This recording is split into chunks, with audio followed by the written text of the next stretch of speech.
3000万ベリーの昇級組だ。さあ、それはどうか。政府はてめえの首を欲しがってるぜ。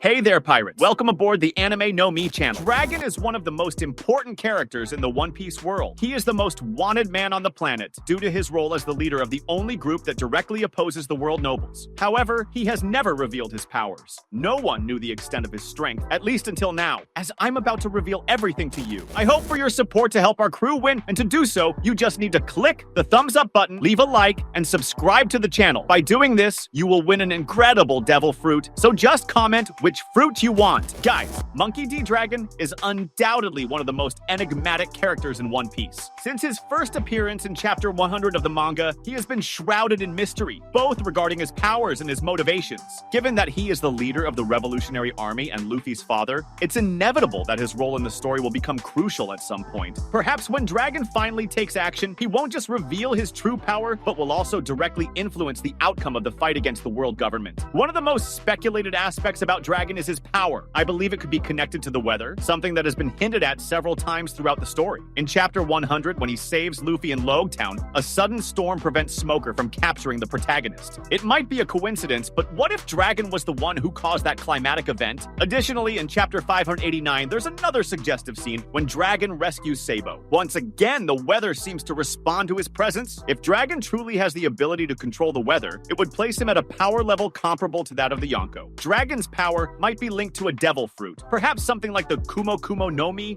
or an even rarer fruit that allows him to manipulate not just the wind, but also other climatic aspects like rain, thunder, and even cyclones. Such an ability would explain not only the weather-related events around him, but also his capability to lead a revolution against the world government. With such a destructive and versatile power, Dragon could easily decimate entire fleets of ships or bring down fortifications, giving the Revolutionary Army a significant advantage. Another point worth discussing is Dragon's relationship with Luffy and Garp. Despite being Luffy's father, Dragon seems to maintain a certain distance. In chapter 432, Ivankov asks Dragon if he's curious about what his son has been doing, but Dragon simply replies that Luffy's fate is something he must decide for himself. This shows that Dragon respects Luffy's independence, but it also raises the question of why he has never tried to get closer to his son. Perhaps Dragon sees the revolution as an absolute priority, or maybe he believes that keeping Luffy at a distance is a way of protecting him from the consequences of his own actions. Dragon's relationship with Garp is also full of mysteries. I think there's an untold story about how Dragon became a revolutionary. Perhaps he disagreed with Garp's ideals or witnessed something during his youth that led him to rebel against the world government. In chapter 440, Garp mentions Dragon almost casually, but with a certain level of frustration, suggesting that Dragon's choice caused a family rift. Hopefully, in the future, we'll see a flashback that better explains this dynamic and reveals more about Dragon's past. When it comes to the final battle against the world government, it's hard to imagine that Dragon won't play a significant role. The Revolutionary Army is the largest organized force opposing the government, and Dragon is its leader. I believe he may ally with Luffy and his allies, perhaps at a crucial moment when all necessary forces are gathered to face Imu and the Gorosei. With his power to control the weather, Dragon could level the playing field against the apocalyptic weapons the world government seems to possess, such as ancient kingdoms and ancestral weapons. Considering what we know about Dragon so far, I'd like to share a deeper theory about his powers and how they might connect to a mythical animal that symbolizes freedom and strength, reinforcing his direct opposition to the world government.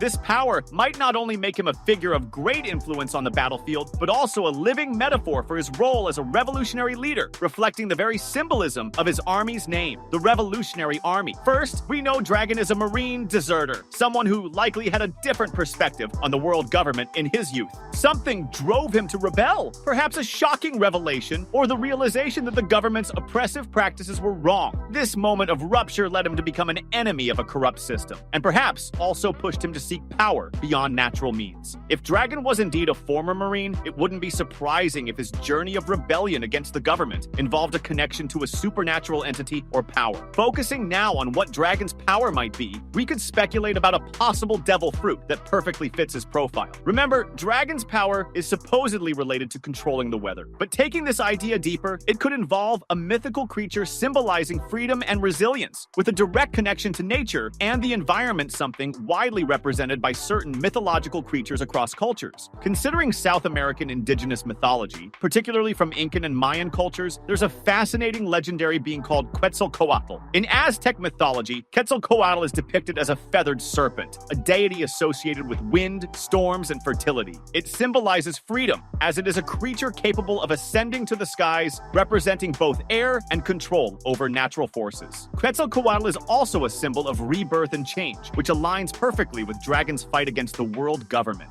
He seeks to destroy the old system to allow a new world to emerge. In the context of a devil fruit, it's reasonable to imagine that Dragon might have eaten a mythical zone that transforms him into a creature associated with wind and storms. Possibly a mythical version of the feathered serpent or something akin to it, granting him control over the weather. With a devil fruit related to Quetzalcoatl, or a variation of this mythology, Dragon would gain the ability to manipulate the weather more powerfully than previously suggested. He could not only control wind and storms, but also communicate with natural forces, invoking lightning, devastating storms, and even creating catastrophic weather phenomena like cyclones. Such an ability would be a powerful weapon against any oppressor, such as the world government, and would fit perfectly with Dragon's role as a revolutionary leader. With this power, he could destroy naval bases or entire fleets of ships with just a gesture, summoning storms that obliterate enemies. This could also explain why the weather around Dragon seems to respond to his presence. Perhaps he has a direct connection with the natural forces of the world. Moreover, Dragon's transformation into a mythical creature through a mythical zone fruit would explain his incredible resilience and durability. As we've seen with Luffy and his rubber fruit, devil fruits grant a unique advantage, and Dragon could use this to withstand attacks that would be fatal to others. The strength of Quetzalcoatl, represented by its control over the wind and its ability to endure intense and devastating battles, would mirror Dragon's capacity to fight the world government with primal power, tying him to the concept of freedom. This connection to Quetzalcoatl also reflects Dragon's vision of freedom, something he has championed throughout his journey as the leader of the Revolutionary Army. Quetzalcoatl is a deity associated with freedom and resilience, and Dragon, with his own vision of liberty for all, embodies that spirit.